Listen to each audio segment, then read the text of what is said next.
right, I am happy to be joined with Chris Carl, CEO of DigiMax. He joins us once again. Chris, how are things? They're good. They've been busy, but they're very good. I'm sure. Let's begin. I know you talked about a lot of announcements were coming, and they just keep on coming. You made a material acquisition yesterday by making an investment, USD $5 million in Kirobo, which is a leading cryptocurrency solutions developer that specializes in custody of blockchain applications. So let's begin. Why did DigiMax make an investment in this specific domain of blockchain solutions? Why? Well, a couple different reasons there. First of all, we think that these people are really on the forefront of moving our digital financial world into the whole next level. Okay. Because it has the solution that has been holding DeFi or decentralized finance back. And we'll talk about that in a second. As it relates to our company, DigiMax, we see it as a really, really good fit.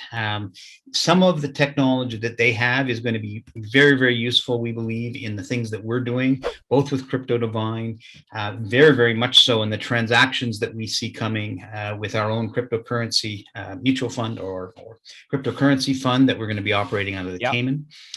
And some of the things that we're looking at in the future all surround this idea of digital transactions. And these guys have solved digital transactions are the big problems with it. So there's a perfect fit there. The second one is we're out developing new things ourselves. And we think that we can help bring them very, very far forward in the commercialization of what they're doing. Interesting. Well, this is big news. I'm talking to the investment community. A lot of people obviously love this announcement. So how should investors view this announcement? Is it transformative? I think it has the potential to be very quickly. We've, of course, luck of the draw. We've introduced it on a day where the markets are down in general. Cryptocurrencies are down, but you can't take one day on this thing. We're building a company that is rich in technology, rich in people, and rich in the future revenue of this company. It's very, very immediate. And anything that sort of hits on all those things that's related to digital or artificial intelligence or cryptocurrency, blockchain, are things we're interested in. And this particular investment hits all of those for sure. It is ready to go into revenues in the next couple of quarters. And I think that the potential partners that we can attract, both Kirobo directly and ourselves being involved, are rather enormous. And so we're excited about the revenue potential at the end of the day. Good to know. One of the things I find with this transaction is that it addresses one of the major concerns within the industry, where most people that transact in cryptocurrency is the possibility of sending crypto to the wrong wallet. It's a major obstacle holding the industry back. On average, 1,500 Bitcoins are lost every day, and there's no recall for reobtaining Bitcoin that is sent in the wrong wallet. However, Kirobo has a commercialized solution that works with existing platforms that can solve this problem. So this is big. How popular do you think an application can become, given it appears that there's no other solution with it on the market currently? Well, there's no limit to how big it can become. We've searched the world. Our partners have searched the world. We're not aware of anyone with anything close to this kind of technology. And most of what they put together is proprietary. Either it's patent pending, it's highly secretive, and it's not going to be easy to repeat. The engineers involved in this thing have been around for a decade in this industry. Kirobo has been around for 3 years. This is not something they just sort of thought about and are starting to put in place. This has been well thought out. As far as its applicability, it really applies to just about every single transaction, a financial transaction that happens in blockchain. And that means that everybody that wants to operate with that, and that's some of the pay systems that have been out there announcing that, the alternative pay systems that announce that they want to transact in cryptocurrency. Well, there was a big rush about that at the end of 2020, and then things kind of quieted down. And if you go do some research, you realize that they pretty much turned that tap off because of this very risk problem. The big banks, the credit card companies, they all want to operate and be able to transact in cryptocurrency, but they all have this same problem. And bringing a solution to that entire world, how big can this grow, you asked? I don't know. We're talking about trillions of dollars of transactions happening around the world every single day. A very, very tiny portion of that is in blockchain and cryptocurrency now, but the world is predicting that we're going to go that way, and we can if we smooth problems out. How do you see this playing out? Because as you said, a lot of this has kept the bigger brands kind of on the sidelines right now, but if there is a solution, and this is a big, obviously concern, because you want to protect with brands, they want to protect their brand and make sure that there's security, obviously, at all times. But how do you see it playing out? Do you see them eventually getting back in?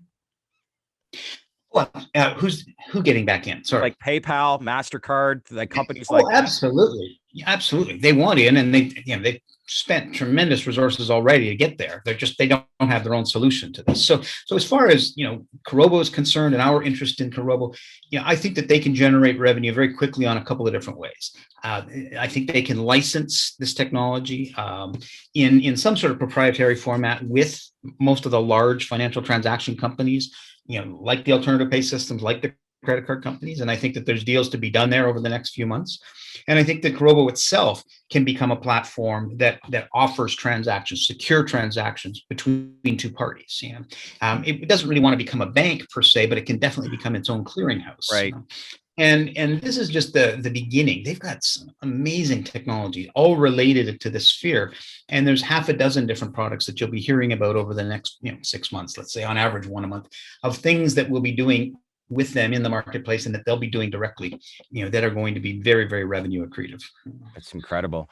Want to focus and shift my attention now to major crypto pioneer Brock Pierce. And this really grabbed my attention. He's joined the DigiMax and Kirobo advisory boards following the investment. And we understand this is the first company board Brock Pierce has ever joined. And I'm sure he's probably been solicited a few times. So how confidence inspiring is this addition to the DigiMax board, especially given it's his first time being a part of an advisory board? Well, first of all, we're very excited that he's chosen to join. And just to be very clear, he's joining our advisory board, not our board of directors. Okay. And he's joining both the advisory board of DigiMax and of Kirobo. And the last thing in the world I want to be doing is putting words in his mouth. But, the assessment that I would make of the situation is we gave him an opportunity. He wanted the opportunity to really study this carefully, the technology that they had, the people that they had, and we went through that process. He shared that process with a lot of the people that he's familiar with in the industry. Okay. And everybody came back with very, very strong thumbs up. And what did they like? Can you share some examples? I think it's very much what we talked about already in the first few minutes of our chat here, and that is that this has global applicability. Their technology can be used virtually in every single financial transaction around the world going forward, because every one of those transactions has some element of risk that if it doesn't go correctly and isn't initiated correctly, it ends up in the wrong hands. That's Right. not saying every transaction ends up in the wrong hands, but if it has that risk and we can eliminate the risk, people are going to want to use this technology. Okay, so they saw the massive applicability here and the ability, frankly, to change the industry. And I think that's why they wanted to be involved. And Brock in particular said, "This is transformative. I'd like to be part of this, and frankly, I'd like to help you guys get to where you have the potential to go here." So we're hoping that we can really build a strong working relationship with him. Yeah, that's like on paper, that's big news. How do you see him, I guess, advancing the company just a little bit quicker down the road prior to, obviously having these conversations with him? Well, if you look at some of the things that he's been involved in and some of the trails he's already blazed in this industry, in the blockchain industry, in the digital commerce industry, he's been a real leader and sort of there right from the beginning. His interest lies in those things that can be transformative. It always has, and my hat's off to him, because he's had some good forward thinking on that. He's incredibly intelligent to be able to have the foresight to have gotten involved in the things that he did when he did, because he was doing it when people were laughing at this whole industry. And so, for him to take this next move is because, just come back to it, he sees it as transformative. And because he's already got that recognition and already has, frankly, the personal network, he knows that he can help get this technology into the hands of the people that really matter. How did the conversations even begin, and how long have they been going on for, if that's something you want to share? Well, I'd like to say, first of all, I don't want to take the credit for that. Yeah. And that's kind of important because, as a company, I'm here and I'm helping lead DigiMax in the direction I think we need to take it. But I am surrounded by some, some amazing people. Both at our board level, the people we had, and with the recent joining of Eric Lerner out of New York. He's a phenomenal guy. He's very diligent. He's very governance oriented. So he's a great person to have on our board. Great. But he's also extremely well sort of connected throughout the crypto industry also. So he was definitely helpful in attracting Brock to our team. And some of the people that, we're working with also that we've met through our other acquisitions who aren't directly inside our company, were also very, very instrumental in helping to put both, our deal together with Brock in terms of having him, take an interest and take long enough to really investigate what this was all about. And frankly, even getting, Kirobo into our fold as well. So, how does this all come about? Our network is growing. It's growing really, really rapidly, which is nice to see.